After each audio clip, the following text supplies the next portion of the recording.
I think we're ready, Jeff. You all set? Settled in? Mm. Yeah. Guys, welcome to another episode of the Gold Ball Hunting. I don't know. We haven't actually, formally made this one number 366. I think we've done some others since our last foray into 365 days in a row.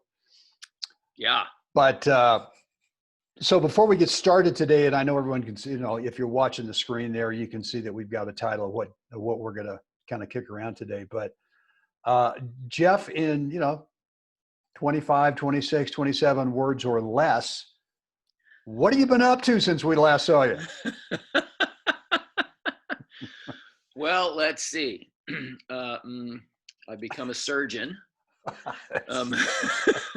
All on YouTube. It's unbelievable. All on YouTube. Good. I just got my license in the mail yesterday. It's awesome. So, right. actually, living here in Modesto full time now, but teaching up in Moraga, Lafayette still 2-3 days a week. Cool. Up there. Getting the chance to play 2 to 3, 4 times a week right now, which is really great. That's cool. That's great. It's really great. And just, staying healthy, eating well, and keeping the immune system up. I mean, it's the one thing that right now nobody talks about, but it's the one thing that you actually have control over. So any of you out there, work on your immune system health and just your general health in general, because I don't think this is going to be the last time this happens. So enough of that. Otherwise, just like I said, just here in Modesto, it's beautiful here. Cool. That's great. Well, I'm glad to hear you're back out in the court playing on a regular basis, number one. But number two, You're getting out there 3-4 times a week, which means that, if you get start to play some tournaments here pretty soon, maybe next year, 2021, you're going to be a force to deal with.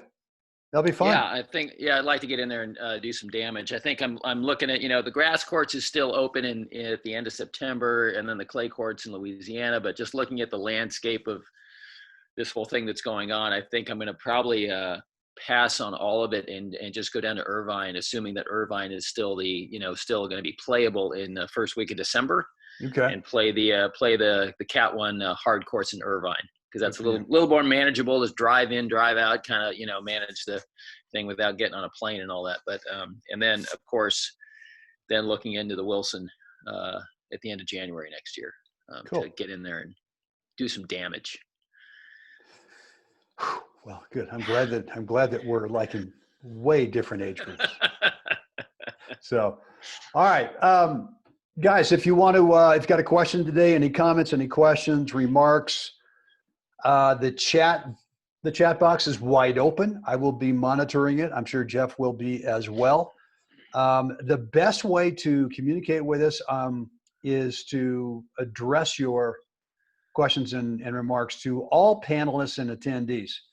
If you want to make it private to just all panelists, that's fine. But it's kind of fun sometimes when everyone gets a chance to see what your questions and comments are, and that sometimes triggers other thoughts as well. So Jeff, let's kind of dive into, and this is really your topic. This is something that you kind of came up with, and it's when is enough actually enough? The subtitle is how to mentally be okay with taking one step backwards so that you can take 2 steps forward. So what the heck is that mean, man? What is that? What does it mean? Yes. Well, it is in my, teaching and coaching career, it is the one nugget detail, kind of like it's another key to the kingdom that most do not apply. And when is enough enough? So in the coaching, as opposed to teaching, those are 2 different animals, teaching and coaching. In the coaching world, it's not about every time you go out to the court, am I bringing, as the coach, am I bringing something new and shiny to the table today to keep, the student interested or to keep them engaged and all that. Coaching is about repetition. And that repetition isn't just, let's hit, 25, 30 minutes of cross-court forehands. There's a time and a place for that, to groove certain strokes and to do that, but then it is application becomes a primary driver. And in that, the basic statement of when is enough enough? I mean, we can, you can look at the 10,000 hour rule and all these great, and they're all applicable for sure. But every player, and it doesn't matter what sport it is, every player will cross a threshold, and that's different for everybody depending on how engaged you are in it, how much you understand it, and how willing you are to take the one step backwards to get the two steps forward. And that is once we've worked on a pattern or a tactic or something, are you willing then to go play a practice set and apply it? And are you willing to lose that practice set 6-0 and be okay with it, and not and get your ego and pride out of, put it in a mayonnaise jar and put it on the side of the court, and get down to the business of understanding this new, if it's technique, stroke technique, it can be that. And then obviously tactical and strategy. But it is, I'd say it's one of the primary failings of most tennis players out there, be it league or even tournament players, is the unwillingness to cross that threshold and walk into the fear of, I'm going to lose to this guy that I normally beat, in an effort to be so far ahead of this guy 2-3 months from now that I'm going to beat him now, not because I know how, but because I have this now full new skill set that just says, I don't have to rely on this one tactic, this thing that I used to do, because this guy would always self-destruct at this point if I do this every time. Well, the problem with that is that guy is not the only guy you play. You play every type of player there is in the book when you play a tournament or a league match. And so you have to be willing to take a tactic, a strategy, a technique, and walk through the fire of losing to people you normally don't lose to in order to get that 2 steps ahead. And I can tell you this from my own experience and from the players I coach, that there's an excitement to it when all of a sudden you have this new skill set, this new tactic that you know how to deploy now, and you watch it unfold in front of you, and you go, oh my gosh, I no longer have to hit the ball 15 times to win a point. I can actually do this now and get it over with in 3 to 4 hits maybe, without taking high risk, just because I understand now the geometry of the court or whatever tactic is we're working at. So there's the long-winded version about when is enough enough. Have you done the repetition? So even going further with that, so with Rich Crinks, he's in our group today, and then our other player that Leora Grimshaw, both of them were working on very similar things, and that is approach and first volley. And we've been at it now about 3.5 months now, and it is repetition. We do the same drill 15 minutes to the ad side, 15 minutes to the deuce side. I do a full basket off each side. Basket's about 150 balls. It's a basic 3-ball drill, but it's a live ball drill. So they have to learn and work out the rhythm and the tempo of what it is they're creating, and also the geometry that gets created in hitting an approach shot. Where do I stand next to hit the first volley?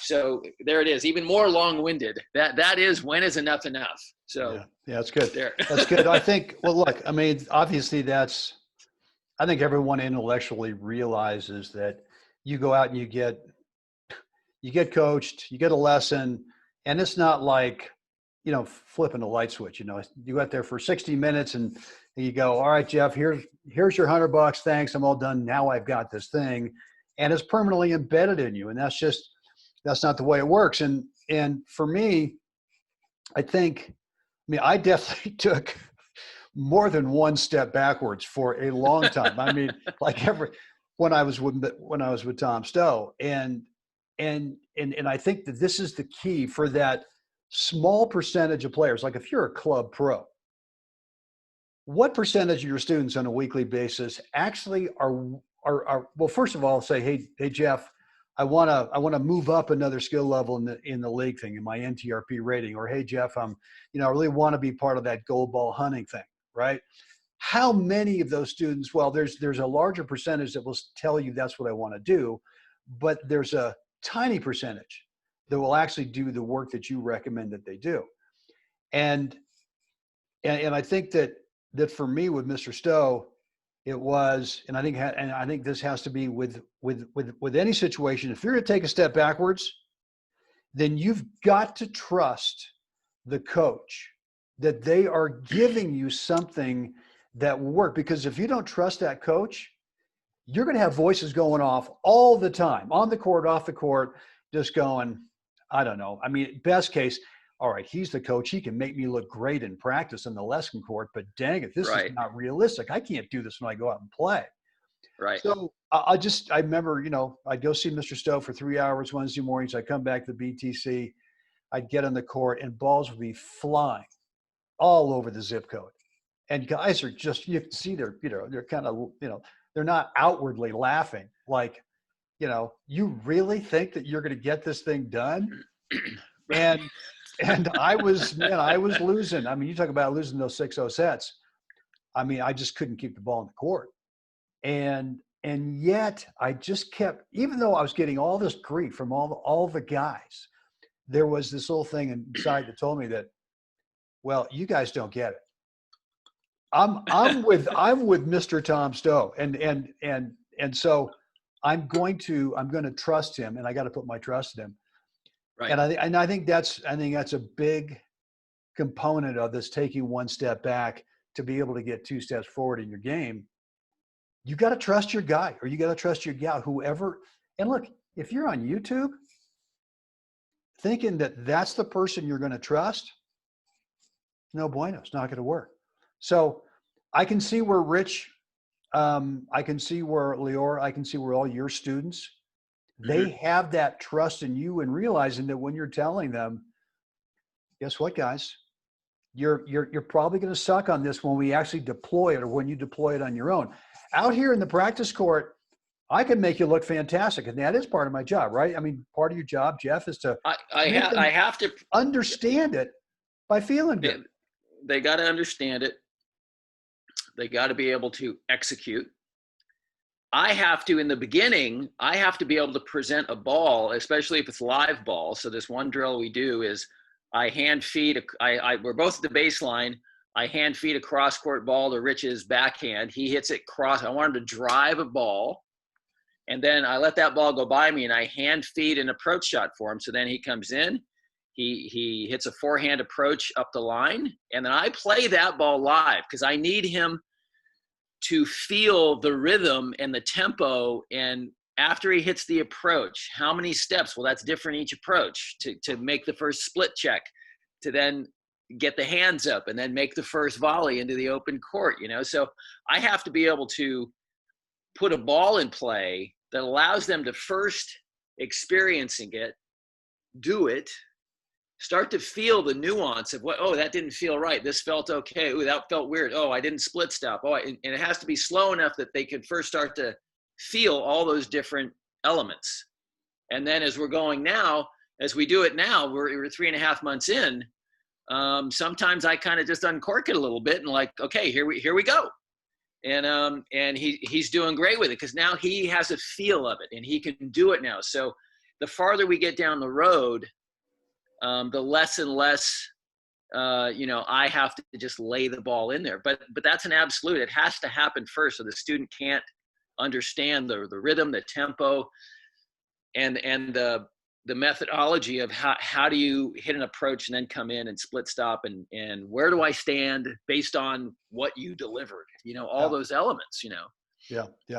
Well, look, I think the other thing too is getting back to the original thing, is that at some point you got to deploy it. You've worked enough on this thing to where, could you work another 1,000 hours on it? Sure, you could. But the real learning, after you understand the concept and you've worked enough and you've gotten the feel of the thing enough times, at some point you either got to put it into a practice set or a league match or a tournament match. And to me, I mean, I've known several guys who are good players, and they play in the tournament or the tournaments, and I'll see him, and I'll go, hey, when's your next tournament? Well, I got to work this thing out first on the practice court before I go. And I go, well, okay, how long have you been doing that? Well, it's been a few months. And I just say, well, God, that's enough. Just take it out there, and and you'll learn it. The real learning, once you go out there and actually try to use it in a match, and you're gonna suck in the beginning, even though in the practice court, the lesson court, you're great.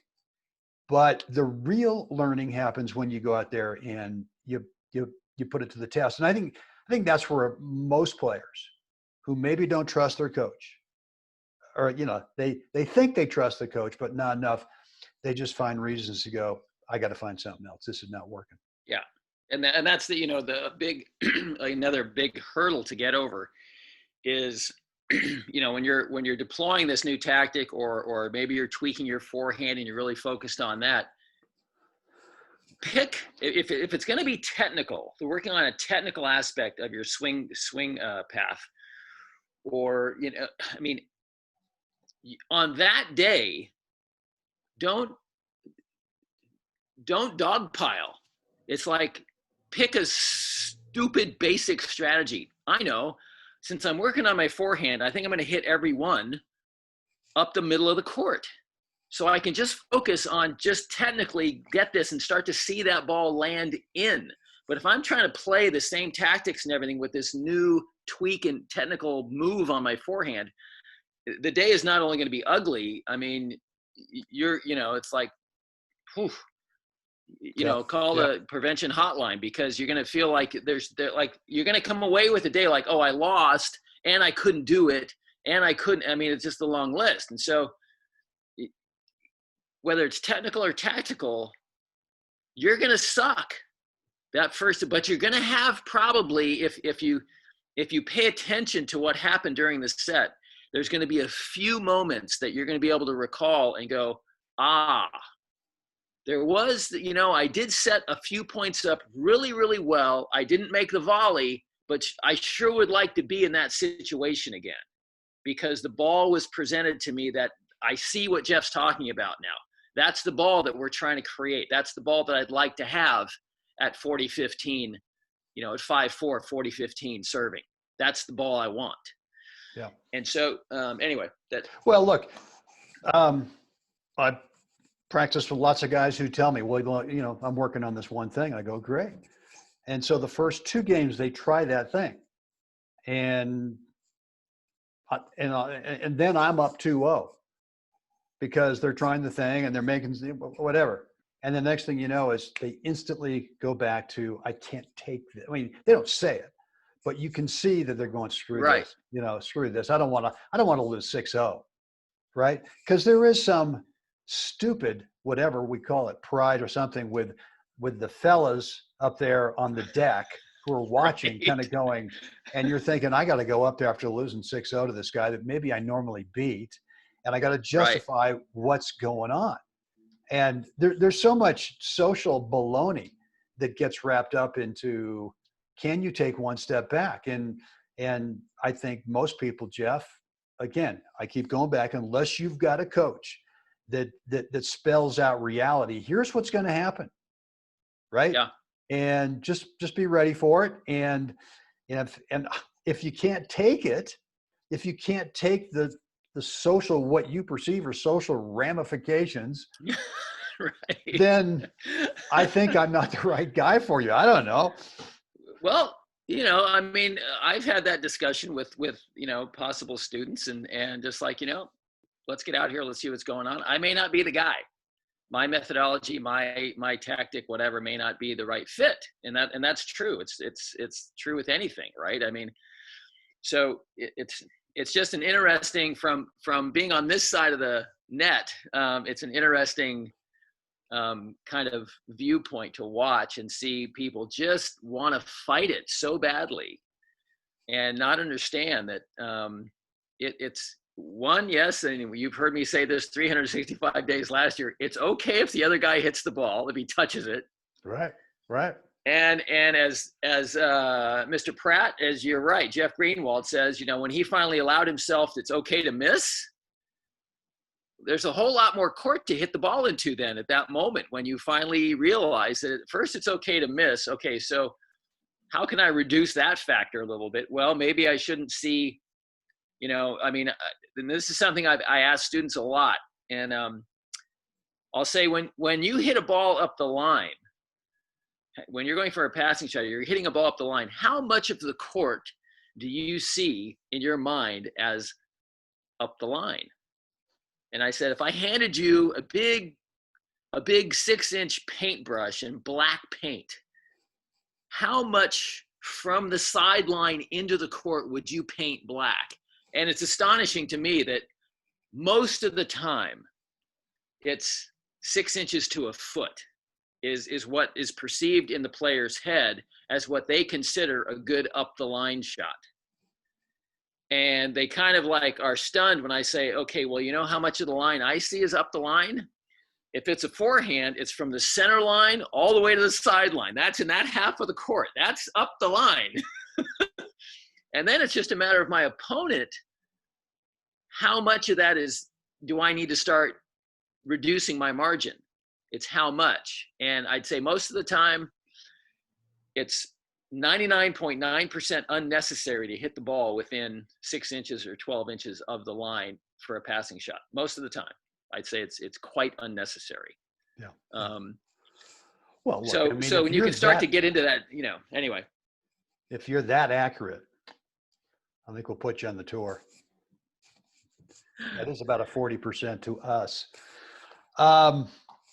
So what else kind of comes up, Jeff, in terms of, you know, when is enough? I think one of the things that I see too much in practice, and we've learned a lot about this from Craig O'Shaughnessy, that, you know, players go out and they practice things that don't actually happen in their match. Right. They don't translate. That much. So, I mean, when is enough in terms of, well, how many serves should I hit today? You know, how many cross-court forehands should I hit today?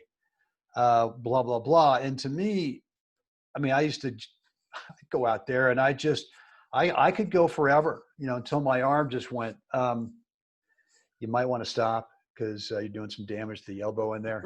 Right. Right. It's like, yeah, but I mean, I think that there's not enough trust in ourselves sometimes to think that, well, I don't have to hit 325 balls off the ball machine today to really start to feel it or to get it. Or players think that, well, if I hit 325 off the ball machine, maybe I'll get it. And to me, that's not where the getting is happening. The getting is you get a feel in practice for the thing, and then owning it happens when you put yourself out there in the match play situation. So, yeah. So, absolutely. So, again, using Rich here since he's in the group today, he's in that. We're not at the tipping point yet, but now he's coming back to me, and I get his text after he plays a match, and he says, "Oh my gosh, I've never played, I've never beaten this guy, and I just thumped him 2-2." And we know, and then we talk about it the next time we get together, and he tells me, he gives me the play-by-play a little bit, and so he's starting to see the reality of asking your opponent to deliver the goods, to asking more of your opponent than maybe, than he has in the past. As he said this morning on Facebook with his 5 pillars of hit it hard. If that doesn't work, hit it harder. And if that doesn't work, go to the gym and work out and pump some iron so I can go back and hit it harder, right? And if that doesn't work out, let me see if I can make the ball just explode into a puff of smoke. Right. I think that's what he said. Yeah, something like that. So I think well, look, the 2-2 victory over a guy says, man, I've never beaten the guy, or I normally don't beat the guy. Today I beat him 2-2. Rich, all that work, all of that happened months ago and it's been happening. So you started the ability to get this guy 2-2 months ago. It's not all Right. of a sudden you figured it out. It's all the work. And so to me, that's a great message to not only reaffirm to him that this is the process of the one step back and then the two steps forward. Totally. And you're now in maybe you're at the step and a half forward part of it. But I think that, Yeah, I think he's definitely in that place now that he's kind of he's seen the promised land, right. and he knows when he gets past that oh, my approach was a little fat, it was a little thick, or whatever it is. So he understands now how to break it down and go, you know what, I think I overplayed my position. So now he has the ability now to kind of look at it more pragmatically and say, he doesn't need to fear it. He just needs, I need to clean that up a little bit, or I need to clean this up a little bit, because as much as, and the specific is, we're learning that approach in first volley, it happens fast, but this is the other aspect, that anytime we do something tactical, things happen fast. Hit, recover, ready position, prep for the next ball, run out to the next, footwork, all this stuff is happening fast. But I always like to make this point. It's methodical. You can't leave anything out. So as much as on a short pickup off the baseline, on a short hop off the baseline, you've shortened your backswing and your footwork is abbreviated and everything, but you didn't leave anything out. There was prep, there was footwork, there was follow through, there was watching the ball. All the elements of hitting a standard classic forehand are there. Everything is just compact and simmered down and reduced down to what's the most efficient at the moment. Yeah. But the thing is, it's methodical. You can't leave anything out. And I think that's the beauty of kind of where Rich is right now, is that he can't go back now. Because that reminds me of another really good point. Anytime you make a change, you make an adjustment technically or tactically, most of the time, everything kind of falls apart. Your serve, your return to serve, because you're focused on this little detail or big detail. And so we kind of lose our way in that. And you know what? That's okay. Is that the point where you feel like you can't do anything, when you've done it enough, but the enough part you're at is the point where I don't have it, but I also can't go backwards. That is an absolutely great place to be living, as frustrating and as irritating as it is. That is probably you're closer to paradise than you can imagine when you're in that moment. And it's just a matter of how long is that moment going to last. It could be 2 weeks. It could be another 2 to 3 months, but you're better off in that space because you are moving the meter, and actually you're so close to where you'd like to be, to having your game have this new element to it that actually becomes tangible, and it shows results. I'm thinking back when I saw Mr. Stowe. It took me probably 2 years of working like a dog to be able to go from, the flick forehand, the no sound on the serve, you were talking about in the beginning about nicknames, right? Well, I had nicknames. They called me the flick. It was just crazy. You get a new student, you get someone who maybe has heard about you and they get recommended that they go see Jeff Jacklich, and they come out and they say, Jeff, here's what I want to do. I want to become, I want to start qualifying I want to get to the third round, fourth round, whatever, of a category 1 tournament. And what is I've seen way too many promises from other coaches and other teachers and other things, or courses being advertised online. I know this might piss you off a little bit, but what's the reality that you give a new student in terms of, let's say, for example, they come to you and they're getting through maybe one round of a category 1. and then they're losing to an unseeded player. I mean, they're not losing to one of the top guys. Right.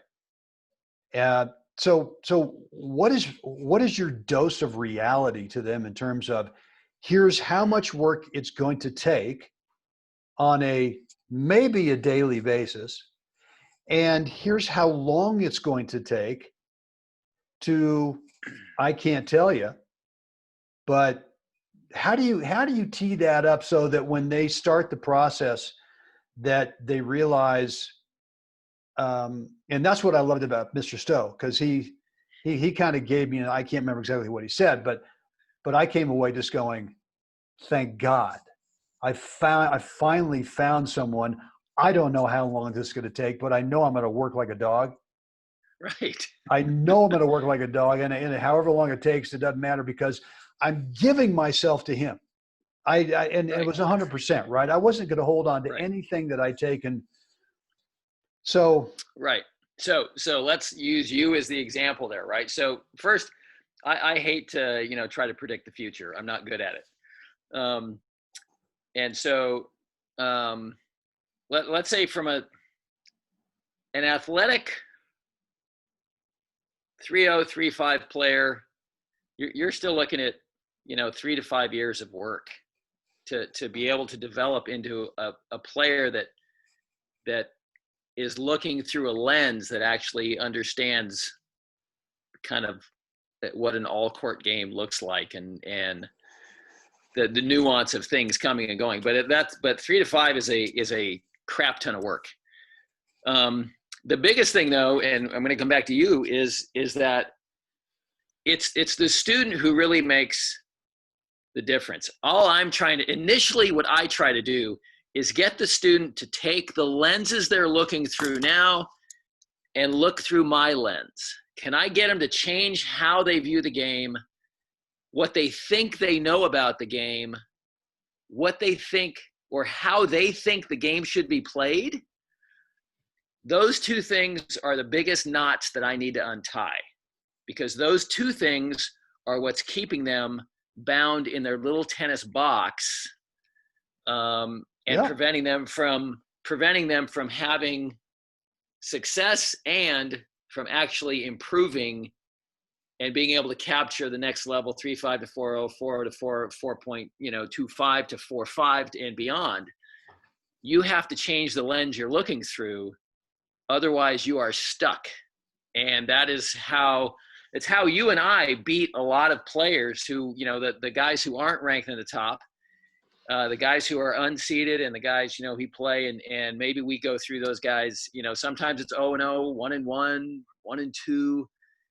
And those guys, that's the primary issue, I'd say, with the players that I beat like that in the first and second round, and maybe even a third round if I'm having a great day and maybe it's a little bit better player, but I figure out early that they're stuck in a very closed mindset of how the game should be played.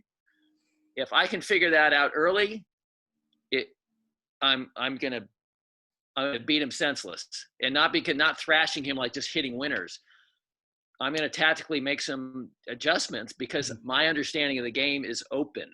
And so for me, it's getting the player who wants to work with me to understand I'm gonna rip the lens you have on you that you're looking through now, and I got to get you to see through a new lens. And that new lens is really going to be eye-opening, and we're going to do things that you've never done before, and we're going to work on things that you never thought was practical or actually applicable. And those are going to be the things that actually move the meter the most. That's such a great point. And that's exactly what I was saying that I got with Mr. Stowe. For a long time, I'd sort of looked through this lens of my perception of the game, and my perception was really holding me back. And part of that was because I didn't really understand what was going on out there. Right. I mean, I was a good athlete. I could move around. I could get a lot of balls back, but I didn't really understand what was going on. And then I went to Mr. Stowe, and I saw other guys in the 18 months that I was there with him. I did see some other guys come and go, where they brought their perception of the game with them, and they said, "Well, Mr. Stowe, I'd like you just to help me with this one thing." I don't want you to do anything with my forehand over here, but I want you just to do this. He kind of look at me and I just go, oh boy, there's the gate, there's the car. See you later. Right. So, and I think that a lot of club players who, first of all, are not getting coached, think that the game of tennis should be that they should be able to figure this thing out, right? And these are men and women, all just smarty pants. They come from, incredible educational pedigrees. They're smart stuff, scientists or this or that. They've been educated to the hilt, right? They're and whatever, these great jobs, and they think, well, I should be able to figure this thing out. And then there are other players who maybe are getting coached, but they're holding on to that perception of not wanting to, of what they think they know and not wanting to let go.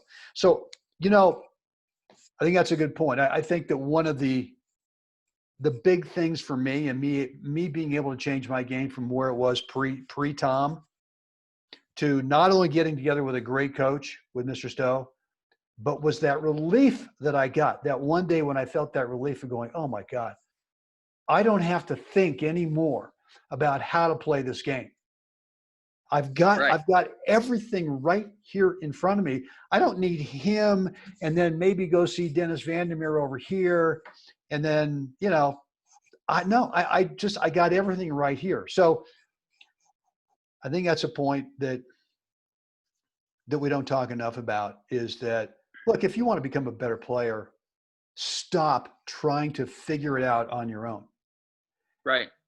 Go find someone who's got some serious credibility. And, when I got to Mr. Stowe, he hadn't hit a tennis ball in decades, probably, but he was a damn good player when he played. Right. I think he and Bud Chandler won the NCAA dubs in 1925. So he could play a little bit. He could play a little bit. Anyway, that's kind of something that I hadn't really thought about today, but I think that's something that that I would encourage anyone who's either listening live now or listening to replay. If you really, really want to challenge for a ball, I mean, that's, if you're really into this gold ball hunting thing, then I highly recommend you go find yourself a Jeff Jackledge or someone, and that you commit and let yourself, just give yourself up to whoever it is, and completely trust. Just like Jeff said, I just love the way that you were said. I got to take their glasses off, and I got to put my glasses on so they can see the game through my lens. And you got to be able to trust that that's. Look, I mean, Mr. Stowe would not take. If there were 100 students he had, he would look at each one of them individually. He wouldn't say, well, here's my lens for the game, and that's the only way that it's going to work for all these different types of body types, for athletic skill levels, for mindsets. I mean, he sort of, one day he told me, I said, why didn't you tell me this before? Which was, look, my job, Brent, is to give you these few fundamentals to ground you in that. And then we're going to take your unique personality and just drop it on top. Right? Right. So that's huge right there. I mean, that's just, it is a major part of what you do and what I do, is that look at the player, get the lens they're looking off, that box that they see the game in. And then I can't tell you upon first meeting or through the first 4 times we're together where we're going to end up, because each time as the student becomes more relaxed with me, I start to see different aspects of their personality. I get a chance to kind of see every time I'm seeing how this person thinks, how they process. And so the more I get there, it might be 2 months down the road and we're in the middle of a session and all of a sudden I get an epiphany, go, oh my gosh, wait a second. You know what we need to do? I'm seeing it finally. I'm seeing it. And so for me, it's also a revelation. It's like, again, if I'm not open though to seeing what the possibilities are based on your individual skill set. You know, like, you know, with Rich or like Leora, you know, she's primarily was just a baseline grinder, right? And now all of a sudden she's not that same player. And you know, we had a discussion a couple months ago, maybe 2-3 months ago. And I said, you know, we're not sure yet. I go, I'm not sure what type of player, if we're going to, you know, put a label on it, what you're going to end up being. I go, cause I don't know, you've been playing in such this strict little box. And now that you have permission to not view what you do best as negative, but actually positive, right? Athleticism and speed, right? Those are greatest 2 assets. And so we're going to build a whole game on that.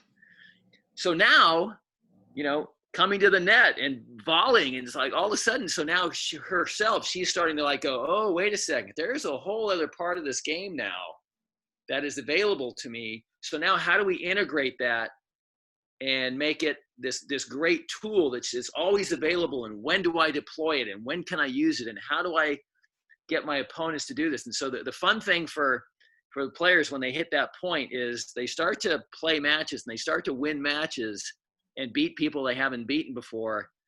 And the people they've beaten don't know why,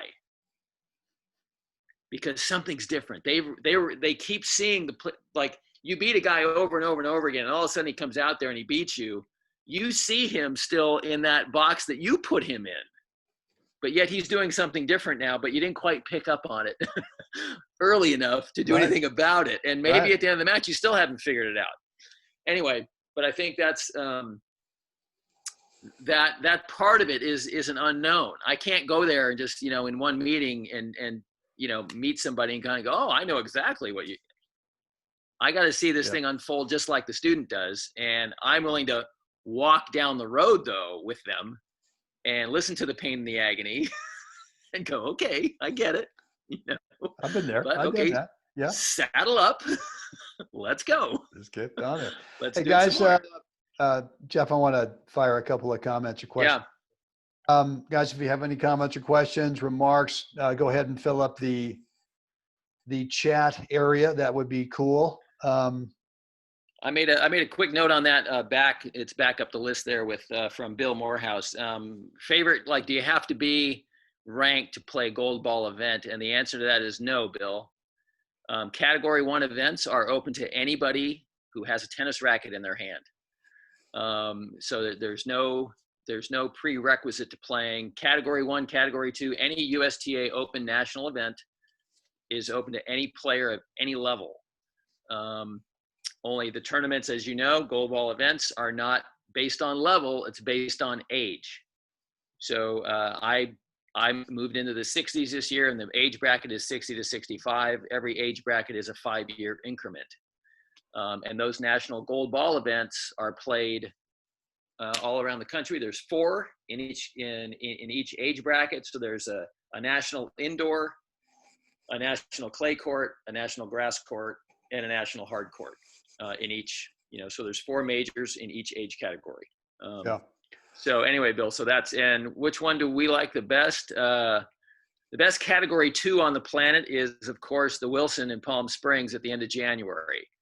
It's just got the camaraderie, the energy. You've got all the age brackets there. It's not a gold ball event, but it plays like one because everybody comes in from everywhere to play that event.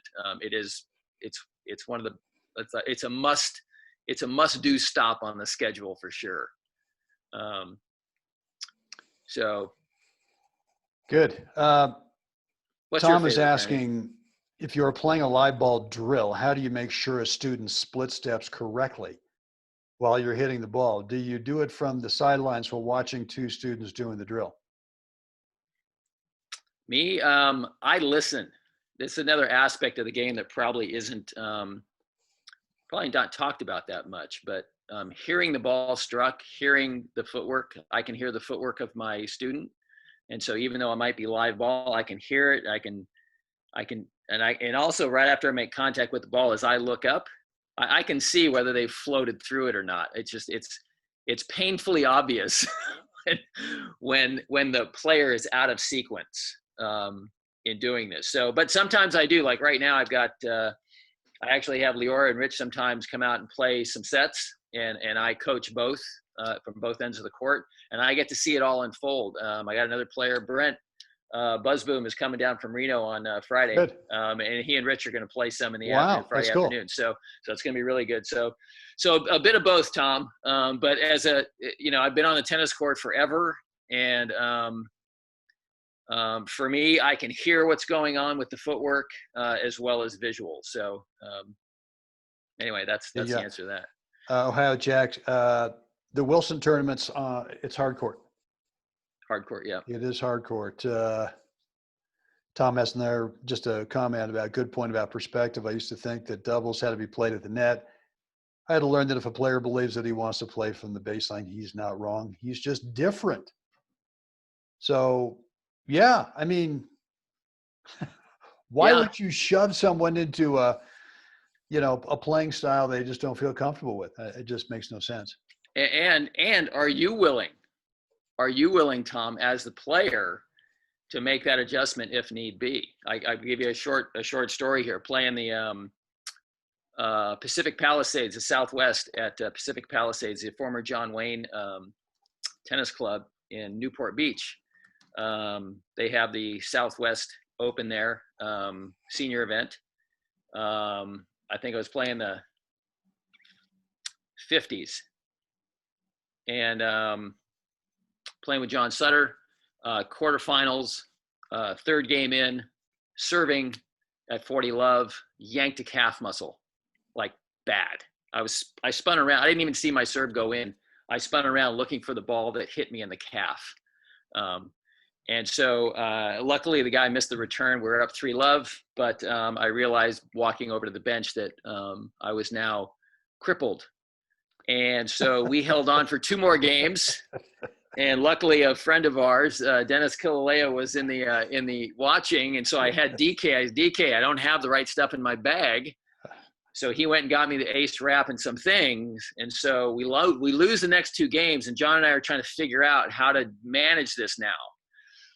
And so DK comes back, and I wrap my left calf, probably turning my toes blue. I wrap it so tight so I can move, right? And so it's like, okay, I can move a little bit. But we had to totally reverse our roles. John and I do. John is just hyper accurate, great return to server. And so our basic plan is he sets, I spike. That's the name of the game. And so now all of a sudden it was, if I'm at the baseline, I'm staying at the baseline. If I'm at the net, I'm staying at the net. So basically anytime I was back returning serve, I was just working my ass off to wail on forehands. And so we ended up actually winning that match 3-3, 4-3 by changing that tactic. And John covered all the overhead. So we had to do some drastic things to come up with a solution to get through that match. We ended up same strategy in the semis. Played a tough team in the semis. Ended up winning 7-6 in the third. Got into the finals, and there we are. And that one, same tactic, won 6-1 in the third. So to your point, Tom, are you willing to accept the reality of the variables that are happening that day and make a new change in your tactic and do something that may not be your most comfortable thing to do, but is that the solution today to get through so you get to come back tomorrow and play the next match? And that's really, where the rubber meets the road with being able to get through first, second, third, fourth round and get into the finals of some of these national events. Is every day is what's the plan today? What do I have to deal with today? Well, a lot of those times too are, what do I have to do today? Because I'm not feeling my first serve today. Okay. Right. So what are we going to do? Keep missing, or are we going to go ahead and adjust for the reality of today? So, guys, look, we're now at 11:51 here. I got to scoot here, Jeff. I got to get on my bike and go over to the Steamboat Tennis Center and I'm sorry, and slide around a little bit, hit a few balls. I know. I'm really bummed out. Guys, any more questions? comments before we wrap up today's session? Hope you enjoyed this from today. Always love to read your feedback. Nora, very cool, entertaining, encouraging as all episodes. A serious coach would be nice. Well, look, I thought one of the things that Jeff said in the beginning, and Jeff, you and I talked about this at length actually before we kind of really hit on the topic, is that as a club teaching pro, if you're teaching 30 hours a week, you've got maybe 2 students out of the 30 hours a week who wants to do what the whole topic was today. Everyone else is, and I'm not saying that all the other students, all the 98% of the students are wrong. I'm just saying that that's what they want to do, is they want to come out, they want to sort of get some exercise, maybe they want to tinker on their game a little bit, but the teaching pro was challenged with, well, what new shiny object can I come up with today that will be different than what we worked on last week? Thinking that's what I've got to do to be able to keep these guys entertained, these guys interested, these guys coming back. And let's be real, a lot of teaching pros are teaching in a way with a mindset of, I've got to keep it interesting, got to keep it fun.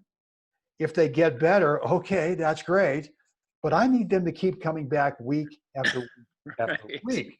This is my annuity right here. Right. So, I think, for me, I started to really, move away from that when I came back to teaching in 2010, 2011. And my perspective was, and I seemed to be able to engage the exact player that you're describing in a different way. And that was teaching them not new technique, but looking at the way they hit the ball, watching them play their league matches during the day, kind of seeing them. And so I could come back to the lesson court and say, you know what, your forehand is actually more useful than you think.